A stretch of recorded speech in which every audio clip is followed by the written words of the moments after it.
Welcome to Laser Learning Center.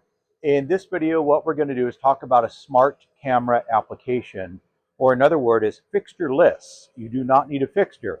That's exactly what I'm holding in my hand here, is a fixture that a lot of you with laser systems, an XY plotter or even a galvo system, you would have a fixture that you make, whether it's on the laser system or a CNC, something of that nature. You can even do a fixture out of Legos for that matter. But what this is a piece of plastic. The 00 is up in the corner, and then you have, if you're going to be engraving tags like business card tags, that's what this is designed for.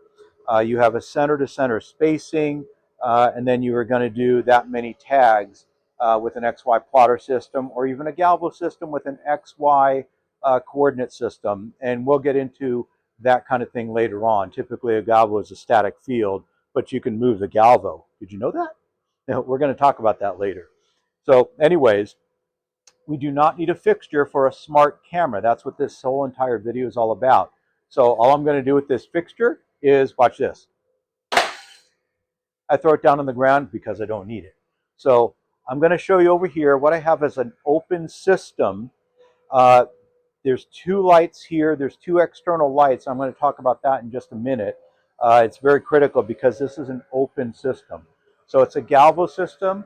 Whether the wavelength is a CO2, a fiber, a UV, a green, it simply doesn't matter. What does matter is that it's a galvo system, number one. This is a Trotec CO2 galvo. I have a smart camera, so this is the magic right here. This is the smart camera. The camera is hard mounted directly to my galvo head. The camera has its own mount here. The camera is on an angle, and there's distortion correction built into the smart camera, and hence the name smart. That's only one of the reasons why it's called smart anyways. But the camera in the mount cannot move up and down, not at all.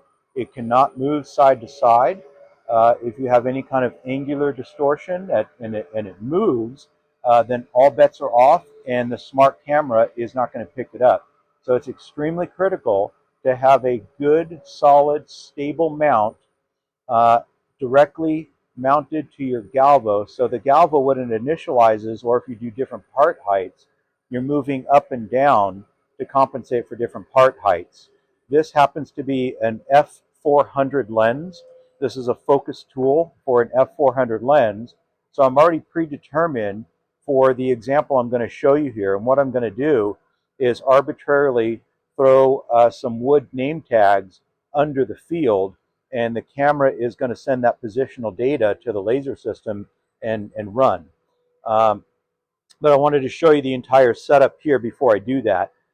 External lights, because this is an open system, you have ambient light, and lighting is extremely critical. I can't tell you how many renditions that we tried to do. We tried to do this without the lights, and it was a very unstable process. So we put the lights in, and the lights are nothing more than lights that you would do for videos, like this video here. And we have that angle down, so it looks very bright here. But in a perfect world, you're going to have an enclosed system, so there's no ambient light. The lights are going to be, let's say, a light bar, and it's probably going to be 2 to 3 times brighter even than what we have here. Possibly even lighting from the back side on the bottom side to create a silhouette of the part, and that would be actually extremely good. So I'm now going to demonstrate. I have some wood name badges that I cut with a CO2 laser. This is wood. So let's say you're at Disneyland, and you have some guy named Bob, and says, "Hi, my name is Bob."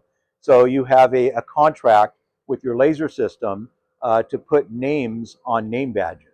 So that's what we're going to do here. In fact, this one I'm looking here, this one was an old one. It says Patricia. So that's what we're going to do. So if you had a fixture, you would put all these in a fixture, and you would go to town.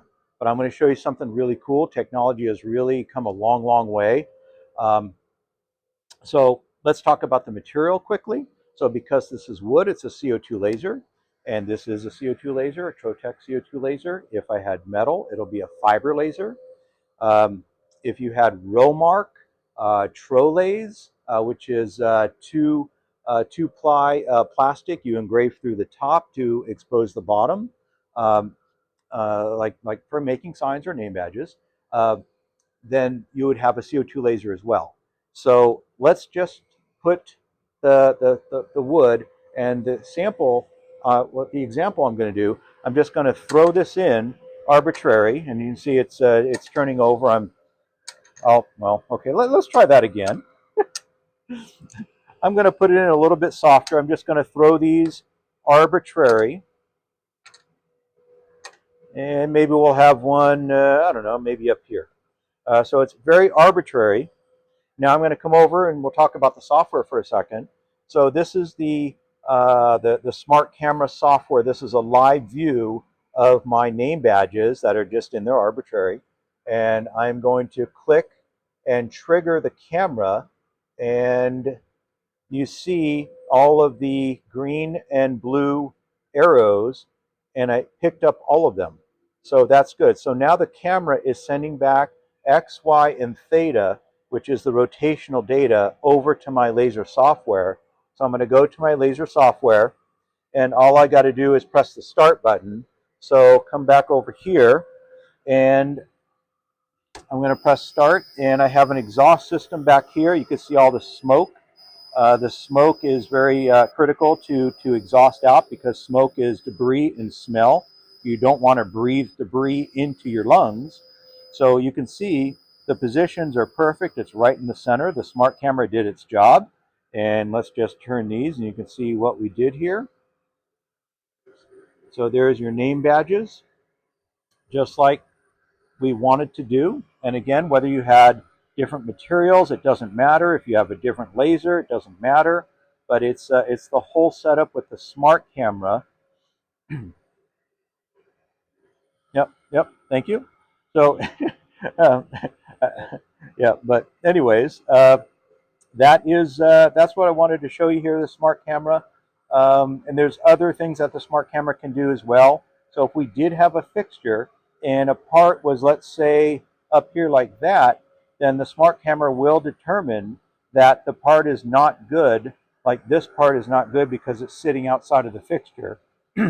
But that's getting a little bit beyond what this video, what I wanted to show you. I just wanted to show you I can throw a part in and have the camera find it. So that's what I wanted to show you. So please stay tuned. Please subscribe to our channel. We have a lot more coming, and thank you very much for watching.